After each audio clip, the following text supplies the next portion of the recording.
Hello friends. So there are two types of capital जो हमने save करनी होती है। One is financial capital and the other one is most important emotional capital. सब financial capital की बात करते हैं, उसको कैसे मैनेज करना है उसके लिए सबके पास अपने अपने प्रोसेस है। बट इमोशनल कैपिटल को भी सेव करना है, इसके बारे में ज़्यादा लोग ध्यान नहीं देते हैं। And I guess that is much more important than your financial capital. Financial loss अगर हो जाए, आप किसी वजह से फिर भी शायद उसको रिकवर कर सकते हैं, आप फिर भी शायद किसी वजह से और कैपिटल अरेंज कर सकते हैं। बट अगर आपका इमोशनल लॉस हो जाता है, आप इमोशनली आप स्टेबल नहीं रहते हो, जो कि हम आगे डिस्कस करेंगे कैसे होता है, तो हो सकता है कि आप इतने फियरफुल हो जाओ कि आप दोबारा ट्रेड ही ना कर पाओ या काफ़ी टाइम तक आप ट्रेड ना कर पाओ। तो आज हम बात करेंगे कि when we lose this emotional capital, why we lose this and what to do to save this capital. तो ये तीनों बारे में हम आज बात करेंगे। So first of all is, जब भी हम ट्रेड करते हैं तो हम हमेशा ही, हमारा फोकस पता नहीं क्यों हमेशा फाइनेंशियल कैपिटल पे ही रहता है। हम देखते हैं इतना लॉस हो गया, इतनी कैपिटल बची है, अब हमें ऐसे ट्रेड करना है। बट अगर उससे पहले हम इमोशनल पे ज़्यादा ध्यान देंगे तो हमारे ट्रेड्स ओवरऑल बहुत अच्छे हो जाएंगे, आगे से बहुत हमारे ट्रेड्स और इम्प्रूव हो जाएंगे एंड हमारी उस वजह से फाइनेंशियल कैपिटल भी बचेगी एंड इमोशनल कैपिटल भी बचेगी। अब इमोशनल कैपिटल हम इसलिए लूज़ करते हैं बिकॉज उसकी रीजंस क्या है। देखो, सबसे पहला है कि जब मार्केट ट्रेंडिंग नहीं है तब हम फिर भी ट्राई करते रहते हैं कि हम कुछ ना कुछ एक्शन लेते रहें, कुछ ना कुछ हम ट्रेड तब भी करते रहे जब मार्केट ट्रेंडिंग नहीं है तब भी। एंड जब हमारे ब्रेकआउट्स आते हैं, वो फॉल हो जाते हैं, दोबारा हमारा कोई ब्रेकआउट स्टिक नहीं कर रहा है, जैसे कोई ब्रेकआउट आया वो फॉल्स ब्रेकआउट हो गया एंड आपने एंट्री लिया था, हो सकता है वहीं से वो रिवर्स हो जाए, उस टाइम पे भी हम अपनी इमोशनल कैपिटल को लूज़ करते हैं। एंड जब हमारे मोस्टली काफ़ी सारे ट्रेड्स हमारे ख़राब जा रहे हो, उस टाइम पे भी आके हम बहुत ज़्यादा इमोशनली डिस्ट्रेस हो जाते हैं, हमें समझ नहीं आता करना क्या है। एंड हम जब देखते हैं कि यार हम रोज़ एफर्ट कर रहे हैं, रोज़ हम ट्रेड्स कर रहे हैं, बट हमारी फाइनेंशियल कैपिटल डाउन जा रही है लगातार, कुछ भी हम कर रहे हैं हम लॉस ही कर रहे हैं।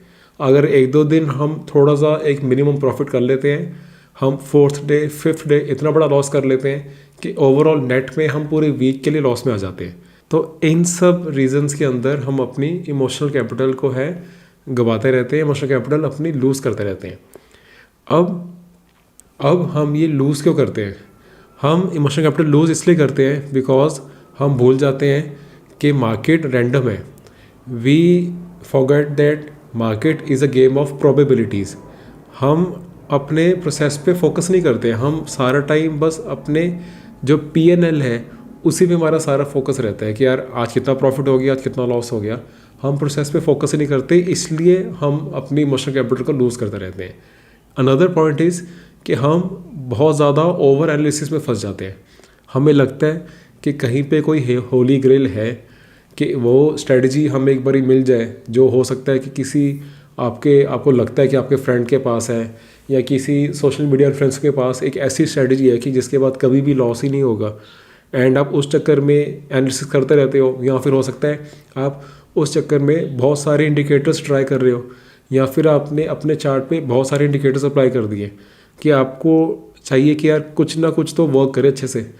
तो आप उस टाइम पे एनालिसिस पैरालिसिस में फंस जाते हो एंड ये ओवर एनालिसिस के चक्कर में आपकी ट्रेडिंग बहुत ख़राब हो जाती है। अनदर रीज़न इज़ कि आप जब भी ट्रेड लेते हो उससे पहले आपको ये समझना चाहिए कि जो आप एक ट्रेड ले रहे हो, this is one of the 1000 trades जो आपने हो सकता है अपनी लाइफ टाइम में लेने हो। तो हर एक ट्रेड में इतना ज़्यादा इमोशनली इन्वॉल्व होना ज़रूरी नहीं है, हर एक ट्रेड से इतना ज़्यादा एक्सपेक्ट करना ज़रूरी नहीं होता। हमें लगता है कि कभी हमें कोई स्टॉक मिलता है, बहुत अच्छे लेवल पे मिल गया है, बहुत अच्छा सेटअप लग रहा है कि अब यहाँ से तो ये बहुत अच्छा चल जाएगा, मुझे बिल्कुल सही टाइम पे मेरे स्कैनर में आ गए, अब इसको मैं एक अच्छी पोजीशन साइज़ में लेके बैठ जाता हूँ। बट फिर भी उसका वहाँ से गिरना के चांसेस 50% है ही है। 50% है कि वहाँ से वो चलना शुरू हो जाएगा जैसे आपने सोचा था, या फिर चांस है कि वो वहीं से गिर जाएगा। तो आपने अगर इतना ज़्यादा एक एक ट्रेड से एक्सपेक्टेशंस रख ली एंड वो आपके फेवर में नहीं हुआ, तो आप इमोशनल कैपिटल को अपनी लूज़ करते ही रहोगे बहुत स्पीड से।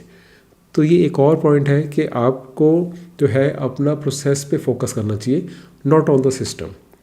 अगर आपने अपनी इमोशनल कैपिटल बचानी है तो। एंड एक और पॉइंट जो बहुत ज़रूरी है दैट इज़ कि हम कभी भी चेकलिस्ट नहीं बनाते। आप देखते हो चेकलिस्ट कितनी इंपॉर्टेंट है।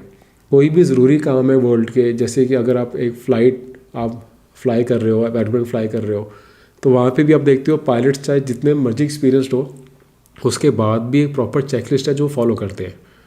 ATC जो उनके टावर जो उनको कम्युनिकेशन करती है, उनके पास भी चेकलिस्ट होती है कि कैसे कैसे अगर एक फ़्लाइट यहाँ से डाइवर्ट करनी है तो दूसरे फ्लाइट को कैसे मैनेज करना है। तो कोई भी इंपॉर्टेंट काम है उसके लिए चेकलिस्ट बनाते हो, बिकॉज आप उस टाइम पे चेकलिस्ट के साथ क्या कर रहे हो कि आप एक प्रोसेस को रिटर्न फॉर्मेट में अपने सामने रख रहे हो, और वहाँ पे आपको ज़्यादा डिसीजंस नहीं लेने, आपने बस एज अ रोबोट अपने उस चेकलिस्ट को स्टेप बाय स्टेप फॉलो करना है। आप ट्रेडिंग भी इतनी ज़रूरी है, ट्रेडिंग इतनी इंपॉर्टेंट है, तो उसके अंदर हम चेकलिस्ट क्यों नहीं बनाते। आपकी चेकलिस्ट होनी चाहिए। सपोज़ अगर मैं एग्जांपल ले रहा हूँ, आप ऐसे ले सकते हो कि मेरी चेकलिस्ट है कि अगर जब तक कोई स्टॉक डेली टाइम फ्रेम पे 200 मूविंग एवरेज के ऊपर नहीं जाता तब तक मैंने उसको टच नहीं करना। या फिर आपको हो सकता है कि अगर कोई स्टॉक की मार्केट कैप 500 करोड़ के नीचे है उसको मैंने टच नहीं करना। कभी कभी आप ये सोच सकते हो कि अगर किसी स्टॉक के जो शेयर होल्डिंग पैटर्न है उसमें अगर प्रमोटर की शेयर होल्डिंग की 50% नहीं है तो उसमें मैं एंटर नहीं करूँगा। या फिर अगर किसी स्टॉक में बहुत सारी रिटेलर्स की शेयर होल्डिंग की सारा है, उसमें एक्चुअल प्रमोटर की, म्यूचुअल फंड्स की, DI की है ही नहीं शेयर होल्डिंग, उसमें मैं एंटर नहीं करूँगा। एंड उसके बाद अगर आपने कोई स्विंग ट्रेड लेना है तो आप देख सकते हो कि यार अगर कोई स्टॉक अपनी 20 EMA के भी नीचे चल रहा है तो उसको मैं तब तक स्विंग ट्रेड के लिए कंसिडर नहीं करूँगा। या फिर अगर कोई स्टॉक 52 वीक हाई पे चल रहा है उसी को मैं कंसिडर करूँगा फॉर स्विंग ट्रेडिंग मोमेंटम के लिए। तो ये एग्जांपल है कि आप कैसे कैसे एक अपनी चेकलिस्ट को बना सकते हो आपके प्रोसेस के अकॉर्डिंग, आपके सेटअप के अकॉर्डिंग, आपके ट्रेडिंग के, आपके माइंडसेट के अकॉर्डिंग ये चेकलिस्ट डिफरेंट हो सकती है। देन लास्ट पर आता है कि what to do to save this capital. अब जब भी आपकी एक लूजिंग स्ट्रीक चल रही है या फिर अगर आपकी एक प्रॉफिट स्ट्रीक भी चल रही है, दोनों टाइम पे ब्रेक लेना ज़रूरी है। आप लिटरली उस टाइम पे मार्केट्स को क्लोज करके, आप हो सकता है तो अगर वेकेशन पे जाओ, अगर आप ट्रेडिंग ही करते हो, अगर आपकी कोई और जॉब या कुछ और नहीं है, लिटरली मार्केट को क्लोज करके, चाहे हो सकता है कि आप 3-4 डेज़ का ब्रेक ही लो, ज़रूरी नहीं है कि आपने 15 डेज़ के ब्रेक भी जाना है, 2-3 डेज़ का ब्रेक भी लो, बट एटलीस्ट मार्केट से डिस्कनेक्ट हो जाओ उस टाइम। उस टाइम पे मार्केट को आपने देखना ही नहीं है, प्राइस कहाँ पे चल रहा है, इंडेक्स कहाँ पे, आपने कुछ नहीं देखना है, लिटरली आपने डिस्कनेक्ट होना है। बीच बीच में ऐसे 2-3 दिन के लिए डिस्कनेक्ट होना मार्केट से बहुत ज़रूरी है, बिकॉज जब आपकी लूजिंग स्ट्रीक चल रही है उस टाइम पे आपको बहुत ईगरनेस है कि मैंने किसी भी तरह रिवेंज करना है, मैंने किसी भी तरह अब अपने लूजिंग स्ट्रीक को रोकना है एंड मैंने दोबारा से प्रॉफिट में आना है। जब आपकी प्रॉफिट स्ट्रीक चल रही है उस टाइम पे आप इतने ओवर कॉन्फिडेंस हो जाता है आप में कि आप सोचते हो कि अब जो मेरे प्रॉफिट्स आ रहे हैं इसको तो मैं मल्टीफोल्ड करके, मैग्नीफाई करके अब जाऊँगा। तो दोनों केसेस में हमारा काफ़ी लॉस हो जाता है। एंड अगेन फाइनेंशियल लॉस तो होता ही होता है, बट हमारा इमोशनल लॉस बहुत बड़ा हो जाता है एंड उसके बाद हम दोबारा से ट्रेड कर ही नहीं पाते। अगेन अनदर पॉइंट इज़ कि आपने चेकलिस्ट के साथ ही ट्रेड करना है, तभी आपकी इमोशनल कैपिटल बचेगी। ये पॉइंट अभी हमने डिस्कस किया था, बट ये आप लिटरली एक रूल बना लो, आज ही अपनी चेकलिस्ट बनाओ कि मैं ये चेकलिस्ट में यूज़ करूँगा। एंड हो सकता है तो आप इस वीडियो के नीचे कमेंट्स में अपनी चेकलिस्ट के ब्रीफ 3-4 पॉइंट्स भी मेंशन करो कि आप कौन सी चेकलिस्ट में अपने क्या क्या पॉइंट्स आप रखते हो कोई भी ट्रेड लेने से पहले, उससे बाकी सबको भी हेल्प होगी। And last but not the least, एक बहुत इंपॉर्टेंट पॉइंट है कि आपने एक जर्नल के साथ ही ट्रेड करना है। आपने जब एक जर्नल के साथ ट्रेड करते हो उसमें ठीक है आप बेसिक पॉइंट्स लिख देते हो कि यार मेरी एंट्री कब हुई थी, मैंने कौन सा स्टॉक लिया है, कितने प्राइस पे लिया है, कितनी क्वांटिटी है, अब मेरा स्टॉप लॉस कितना है, एंड क्वांटिटी के अकॉर्डिंग मेरा स्टॉप लॉस इतना है तो मुझे मैक्सिमम एक ट्रेड में कितना लॉस हो सकता है। एंड ये सब तो आप ठीक है जर्नल में लिखते हो। जर्नल में एक सबसे इंपॉर्टेंट पॉइंट जो आपने मेंशन करना है कि मेरी एंट्री रीज़न क्या था एंड मेरा एग्जिट रीज़न क्या था। जब आप अपनी entry reason and exit reason लिखोगे तो काफ़ी बारी आप नोटिस करोगे कि आपकी एंट्री तो ठीक होएगी, बट ज़्यादातर हमारा एग्जिट कोई रीज़न के बिना हो जाता है। हमारा क्यों निकलना है, हम ज़्यादातर हमने एक सोचा होता है कि हम यहाँ इस स्टॉक को इस पॉइंट पे निकलेंगे, बट हम मार्केट की मूवमेंट को देख के, वॉलेटिलिटी देख के या फिर न्यूज़ देख के पैनिक होकर ज़्यादातर उस लेवल से बहुत पहले ही निकल जाते हैं। तो जब आप ये करोगे फिर आप अपने जर्नल के अंदर ये पॉइंट लिखोगे कि मैंने एग्ज़िट क्यों किया है।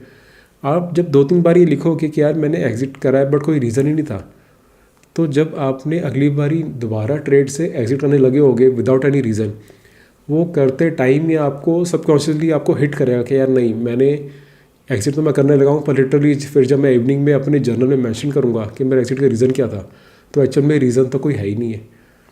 तो अपने आप धीरे धीरे विद टाइम आपकी एग्जिट्स भी ठीक होने स्टार्ट हो जाएगी, आपकी ओवरऑल ट्रेडिंग इंप्रूव हो जाएगी। आप इमोशनल कैपिटल जो बार बार लूज़ करते रहते थे वो इतना लूज़ नहीं करोगे एंड अपने प्रोसेस पे ही फोकस करोगे। तो I hope this video was helpful. अगर आप प्लीज़, मैं चाहता हूँ कि आप अपनी चेकलिस्ट के पॉइंट्स ज़रूर नीचे कमेंट्स में मेंशन करो। I will also see each and every point, मैं आपके रिप्लाइज भी करूँगा एंड उससे सबको बेनिफिट होगा। बाकी सारे भी जो ट्रेड कर रहे हैं, जो बाकी सारे लर्निंग प्रोसेस के अंदर है, वो सारे आपकी चेकलिस्ट देखेंगे।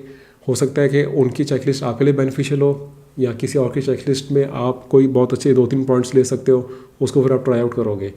तो ये एक्सरसाइज को प्लीज़ करो and we will see you in the next video. Thank you. Investments in the securities market are subject to market risk. Read all the related documents carefully before investing.